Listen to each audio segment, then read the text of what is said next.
Anak-anak, kita akan belajar tentang manfaat dan pengaruh letak geografis Indonesia. Ini adalah muatan IPS, tema 5A, subtema 3. Letak Indonesia secara geografis. Kalian bisa lihat peta berikut. Indonesia itu letaknya sangat strategis. Dan letak Indonesia secara geografis itu di antara benua Asia dan benua Australia, serta di antara Samudra Hindia dan Samudra Pasifik. Inilah letak Indonesia secara geografis.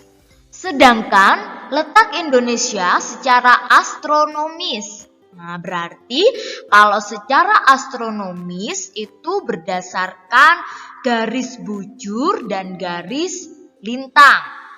Nah, kalau lintang berarti dia yang mendatar seperti ini. Lintang itu membagi utara dan selatan. Sedangkan garis bujur ini merupakan garis bujur, dia berbentuk vertikal seperti ini dan dia membagi wilayah menjadi barat dan juga timur. Nah, letak Indonesia secara astronomis itu 6 derajat lintang utara sampai 11 derajat lintang selatan dan 95 bujur timur sampai 141 bujur timur. Inilah ya letak Indonesia secara astronomis. Kalian sudah mengetahui letak Indonesia secara geografis, yaitu terletak di antara 2 benua dan juga 2 samudra. Ini berarti letak Indonesia sangat strategis. Ada banyak manfaat dari letak Indonesia yang strategis ini, terutama di bidang sosial. Berarti kalau sosial itu hubungan antar manusia. Yang pertama, memudahkan bangsa Indonesia untuk berinteraksi dengan bangsa lain sehingga terjadi proses interaksi sosial yang sangat dinamis.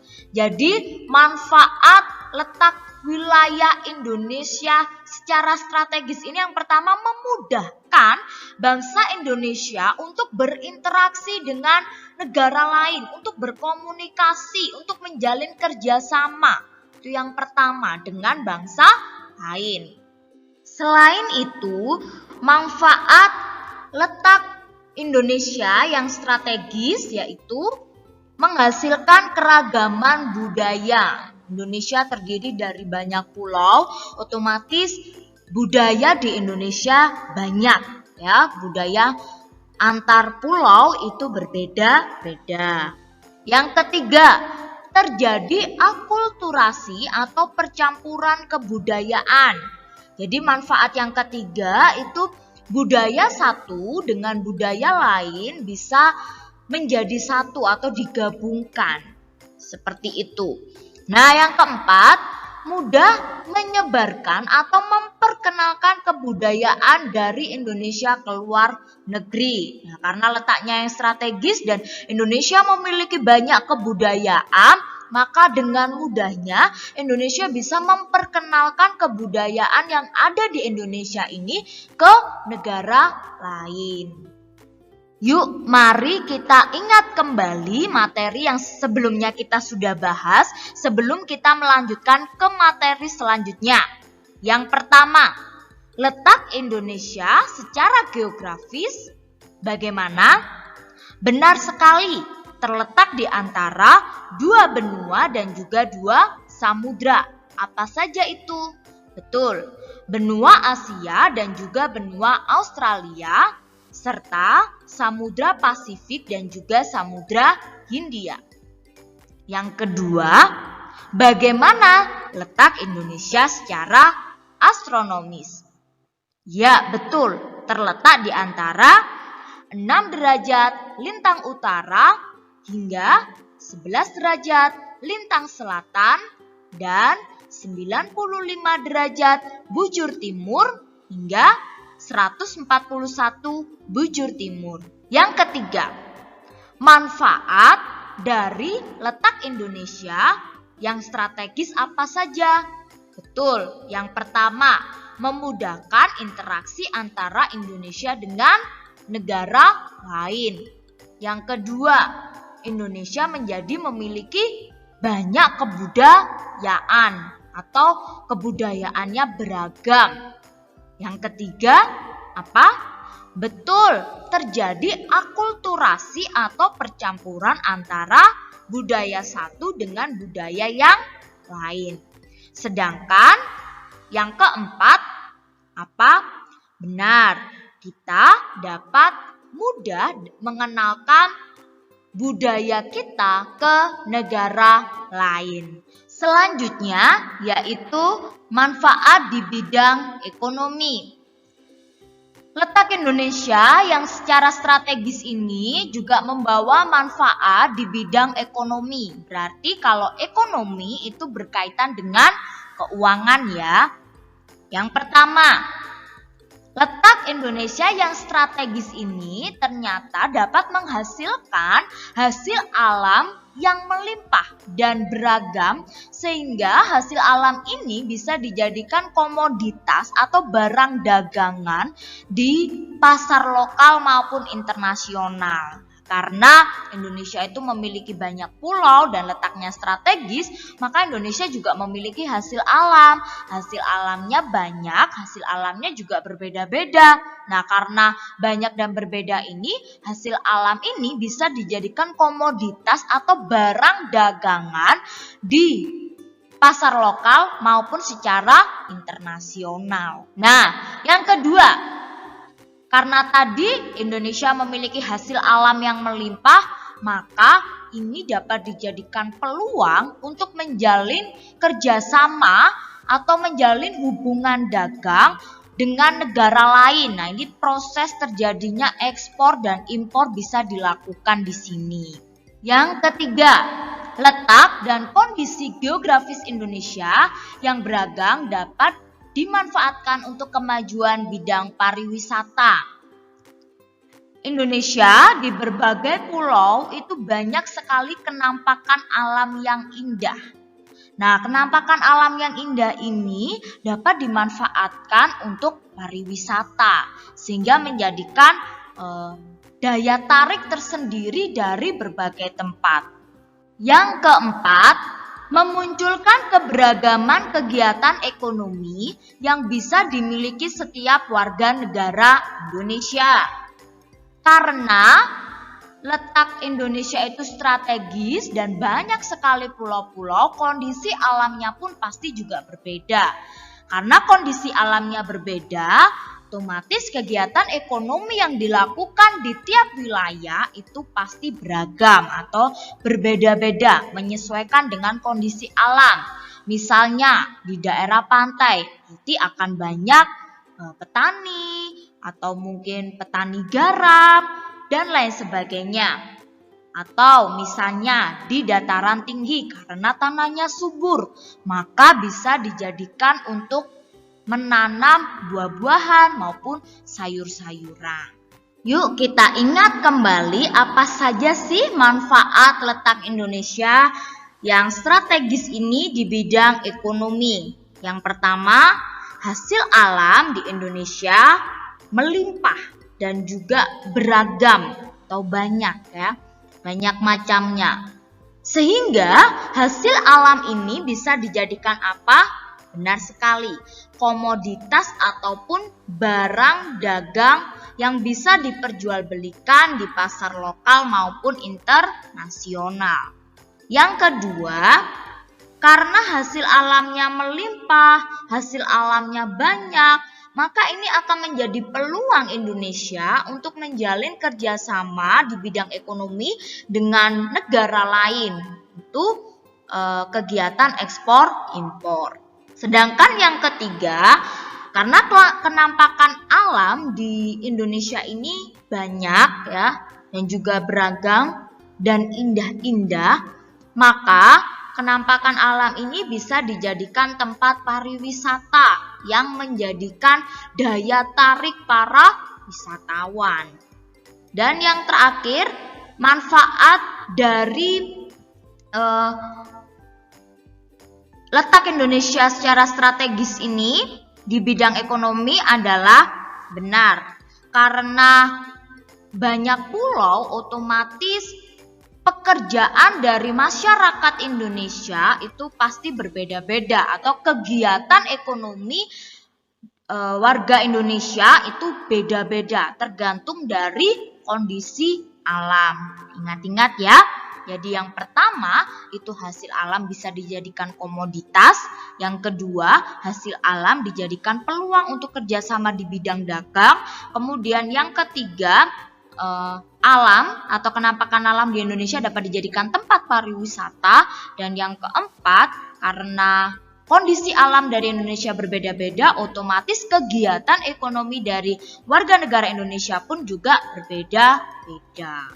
Selanjutnya, pengaruh letak geografis terhadap kehidupan masyarakat. Nah, letak Indonesia kan strategis ya, karena terletak di antara Samudra Pasifik dan Samudra India, serta terletak di antara benua Asia dan juga benua Australia. Maka Indonesia ini dijadikan sebagai jalur perdagangan internasional. Kemudian pengaruh letak geografis terhadap kehidupan masyarakat itu juga dapat menjadikan banyak sekali suku dan budaya atau keragaman suku dan budaya. Karena Indonesia itu banyak pulau dan pasti kondisi alamnya berbeda-beda, maka juga akan menghasilkan budaya yang berbeda-beda. Seperti itu.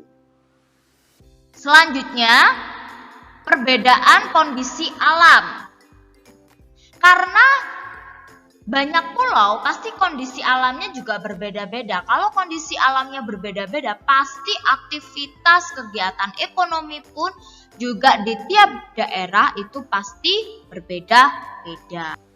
Nah, karena banyaknya keragaman kebudayaan, maka juga menimbulkan keragaman agama dan juga keragaman kepercayaan di masyarakat. Selain itu, Indonesia kan juga merupakan jalur perdagangan, sehingga ada pengaruh keagamaan yang masuk ke Indonesia.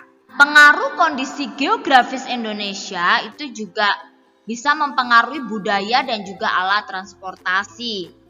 Nah, kekayaan budaya misalnya suku, bahasa, pakaian adat, rumah adat, senjata, maupun alat musik tradisional. Karena wilayah Indonesia itu berupa kepulauan, itu pasti juga akan mempengaruhi jenis transportasi yang bisa menghubungkan antara pulau satu dengan pulau lainnya. Nah, transportasi ini bisa berupa transportasi udara maupun laut. Ada beberapa pelabuhan yang terkenal di Indonesia. Yang pertama, Belawan di Sumatera Utara, kemudian Bakauheni di Lampung, Merak di Banten, Tanjung Perak di Jawa Timur. Ada juga pelabuhan Gilimanuk di Bali. Selanjutnya ada juga bandara yang terkenal, misalnya Sultan Iskandar Muda di Aceh, Adi Sucipto di Yogyakarta, Soekarno-Hatta di Banten, Ngurah Rai di Bali, dan Sentani di Papua. Apa saja sih dampak keragaman budaya itu? Nah, yang pertama kita akan bahas dampak positifnya terlebih dahulu. Yang pertama, karena budayanya banyak, otomatis ini menjadi kekayaan dari bangsa kita. Yang kedua, menjadi daya tarik dari wisatawan, karena banyak sekali keragaman budaya di tiap-tiap daerah yang ada di Indonesia. Yang ketiga, memiliki kekayaan bahasa daerah. Sedangkan dampak negatifnya, yang pertama itu mudah masuk pengaruh negatif dari budaya asing yang tidak sesuai dengan adat istiadat di Indonesia ini. Generasi mudanya kurang mengenal, ini memungkinkan budaya asing itu masuk ke daerah Indonesia. Yang kedua, generasi muda cenderung lebih mengenal atau menyukai budaya asing daripada budayanya sendiri. Jadi kurang mengenal. Sedangkan yang ketiga, generasi muda itu bisa mencampur adukkan penggunaan bahasa sehingga menimbulkan tata bahasa yang salah. Jadi ini dampak negatifnya. Kita sebagai generasi muda harus mengenal apa saja sih budaya Indonesia supaya tiap-tiap budaya di daerah Indonesia ini tidak luntur begitu saja. Kita ingat kembali apa saja sih pengaruh letak geografis Indonesia. Yang pertama, Indonesia dijadikan jalur perdagangan internasional. Nah, karena Indonesia itu terdiri dari pulau-pulau, maka yang kedua adalah Indonesia memiliki keragaman suku dan budaya. Karena banyak suku, banyak budaya, maka juga banyak agama. Itu yang ketiga. Dan yang keempat, letak geografis Indonesia, itu Indonesia terdiri dari banyak pulau, otomatis kondisi alamnya pun juga berbeda-beda. Kalau kondisi alamnya berbeda-beda, maka kegiatan ekonomi juga pasti berbeda. Nah, sekarang ada dua dampak, yaitu dampak positif dan juga dampak negatif dari keragaman budaya di Indonesia. Apa saja sih itu?